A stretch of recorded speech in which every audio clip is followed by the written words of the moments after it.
मायके की तड़प। सोनाली घर की बड़ी बेटी होने के कारण वो अच्छी पढ़ाई करके नौकरी कर रही थी। घर में वही सबसे बड़ी होने के कारण मायके की जिम्मेवारी भी उसकी ही थी। भाई था उसका, लेकिन काफ़ी छोटा था अभी। उसके माँ बाप के लिए इतने बच्चों की पढ़ाई और घर चलाना आसान नहीं था। उसके पिताजी प्राइवेट जॉब करते थे और माँ भी घरों के काम करके जितना हो सके उतना काम करके अपने घर की मदद करती थी। सोनाली की शादी तय करने का वक्त आ गया। तभी उसके दो बहनें और भाई पढ़ाई कर रहे थे। उसकी शादी निखिल के साथ तय हुई। तभी उसने स्पष्ट बताया था कि शादी होने के बाद भी मुझे मायके की थोड़ी आर्थिक मदद करनी पड़ेगी। छोटे भाइयों की पढ़ाई होनी अभी बाकी है और पिताजी भी बहुत बीमार रहते हैं। उनका भी हॉस्पिटल और दवाइयों का खर्चा इतना आसान बात नहीं है। सोनाली थी तब तक माँ पिताजी को टेंशन नहीं थी। सब कुछ उसे ही पता था। घर के हालातों के बारे में उसके भाई बहन उनके पैरों पर खड़े हों और उनकी पढ़ाई भी हो जाए तो सारी समस्याएं सही हो जाएंगी। पर तब तक मुझे घर की मदद करनी ही चाहिए, इसलिए वह जिम्मेदारी निभा रही थी। सोनाली ने शादी के पहले ही निखिल और उसके परिवार के लोगों से ये बात क्लियर कर दी थी। तभी ससुराल वालों ने बोला, हमें कोई ऐतराज़ नहीं है, तुम नौकरी करती हो और उसे तुम अपने मायके वालों की मदद कर सकती हो। निखिल ने तो बोला कि सोनाली, मैं भी तुम्हारे साथ हूँ, तुम नौकरी करके मायके वालों की मदद कर सकती हो।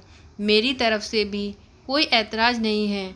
कभी लगे तो मैं भी तुम्हारे भाइयों को और मायके वालों की मदद करूँगा। ये मेरा भी तो कर्तव्य है। हमारे दोनों फैमिली शादी के बाद मेरे लिए समान होंगी। ऐसे में दोनों परिवार की जिम्मेदारी निभाना मेरी भी होगी। मेरे होने वाले पति की सोच कितनी अच्छी है, कितना अच्छा सोचते हैं मेरे मायके के लोगों के लिए। वह भावुक हो गई।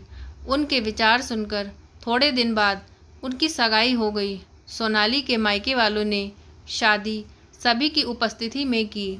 हमारी बेटी को इतना अच्छा जीवन साथी मिला, ये देखकर सोनाली के पिताजी बहुत खुश हो गए। उसने शादी से पहले ही घर वालों को निखिल के विचार बता दिए थे।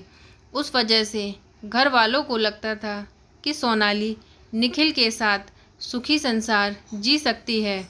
उसके ससुराल वाले भी अच्छे हैं। शादी होने के बाद वह घर और नौकरी की जिम्मेदारी अच्छे से निभा रही थी। इतना ही नहीं, निखिल के आने जाने वाले मेहमानों का भी खूब आदर सम्मान अच्छे से करती थी। हर एक जिम्मेदारी वो ठीक से निभा रही थी। ससुराल और मायका दोनों फैमिली को वह एक समान ही मानती थी। ससुराल के लोगों को तो उसने अपना बना लिया था। सब अच्छा ही चल रहा था, पर नया नया ही सब अच्छा था। बाद में उनका असली रूप निखिल और उसके घर वालों का स्वभाव सोनाली के सामने आया। वह कहावत है ना, हाथी के दांत खाने के अलग और दिखाने के अलग होते हैं। ऐसे लोग थे वे। सोनाली ससुराल वालों को भी पैसे देती थी, बचत भी करती थी, खर्च भी करती थी। उसे भी समझता था अपना ही घर है।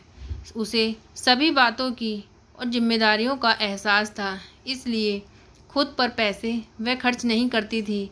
ससुराल और खुद का सब काम करके वह थोड़ी मदद अपने भाइयों के लिए भी करती थी। उनकी पढ़ाई चालू थी। पढ़ाई मतलब थोड़े पैसे तो चाहिए ही थे ना, पर ये निखिल को पसंद नहीं था और मायके वालों को सोनाली मदद करती थी, इसलिए निखिल उस पर चिल्लाता था। ये वही आदमी था जिसने खुद शादी से पहले ये बोला था कि वक्त आने पर मैं भी मदद करूँगा। उसकी मदद की अपेक्षा सोनाली को नहीं थी। उसने कभी उसको वैसा बोला ही नहीं था, पैसे भी नहीं मांगे। उल्टा उसके ससुराल वाले बोलते थे। तभी सोनाली की माँ बोली, तुम्हारी भी गृहस्थी है, तुम्हारे पास से पैसे मांगने के लिए अच्छा नहीं लगता, पर परिस्थिति ही वैसी आ गई है। उसकी माँ को बहुत बुरा लगता था। उसकी 2 नंबर की बहन ने पार्ट टाइम जॉब शुरू कर दी, इसलिए अब उसका अपने मायके वालों को पैसा देना सोनाली की सास को बिल्कुल भी पसंद नहीं था। वह तो सभी को यही बताती थी कि सोनाली जॉब करती है, सभी पैसे मायके में देती है। ऐसी आधी सच बातें सोनाली को अच्छी नहीं लगती थी, पर करे भी तो क्या। उसे भी पता था कि अपने मायके की परिस्थिति ठीक नहीं है। थोड़ी बहुत मदद की तो क्या हुआ, मुझे कहाँ ज़िंदगी भर मदद करनी है भला। आज न कल भाई की पढ़ाई पूरी होकर तो वो अच्छी नौकरी करेगा ही, माँ बाप की जिम्मेदारी अच्छे से निभाएगा और बहनें तो अपने ससुराल चली ही जाएंगी। वो किसी भी प्रकार की नेगेटिव बातों का विचार न करते हुए सिर्फ दोनों फैमिली का भला ही सोचती थी। इतना ही नहीं, वह निखिल के माता पिता का हॉस्पिटल और मेडिसिन का खर्चा भी खुद ही उठाती थी। निखिल तो कभी पूछता भी नहीं था, सब कुछ सोनाली ही देखती थी।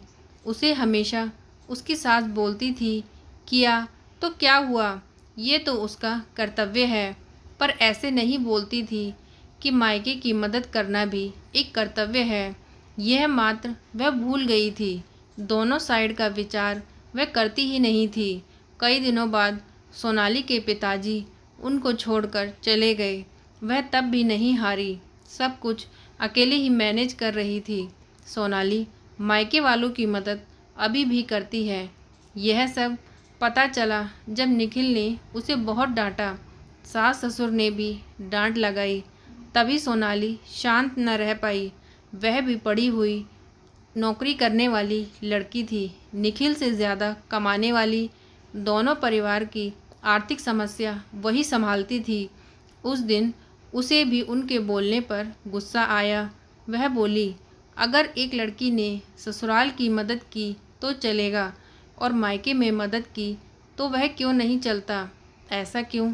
मेरे मायके वालों में हमें मदद मत करो ऐसा बोलते हैं, क्योंकि वह मेरी गृहस्थी का विचार करते हैं। मैं मदद करती हूँ मेरी फैमिली के लिए और मेरे भाइयों के लिए। ये मेरी जिम्मेदारी है और मैं निभा रही हूँ। इसमें गलत ही क्या है भला?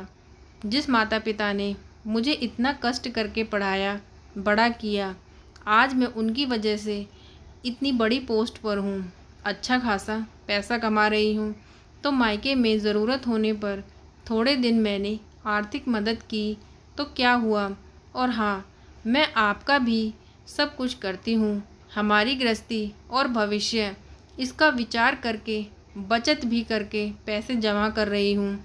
ये सब बातें सुनकर उसके ससुराल वाले उसे कुछ भी नहीं बोल पाए। कुछ ही देर में सोनाली की सास बहुत बीमार हुई।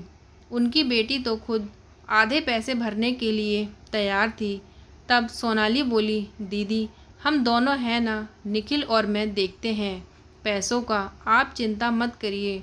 नहीं भाभी, मेरा भी तो कर्तव्य है, वह मेरी माँ है। माँ बाप के लिए लड़का और लड़की दोनों ही सामान होते हैं, दोनों को साथ में बड़ा करते हैं।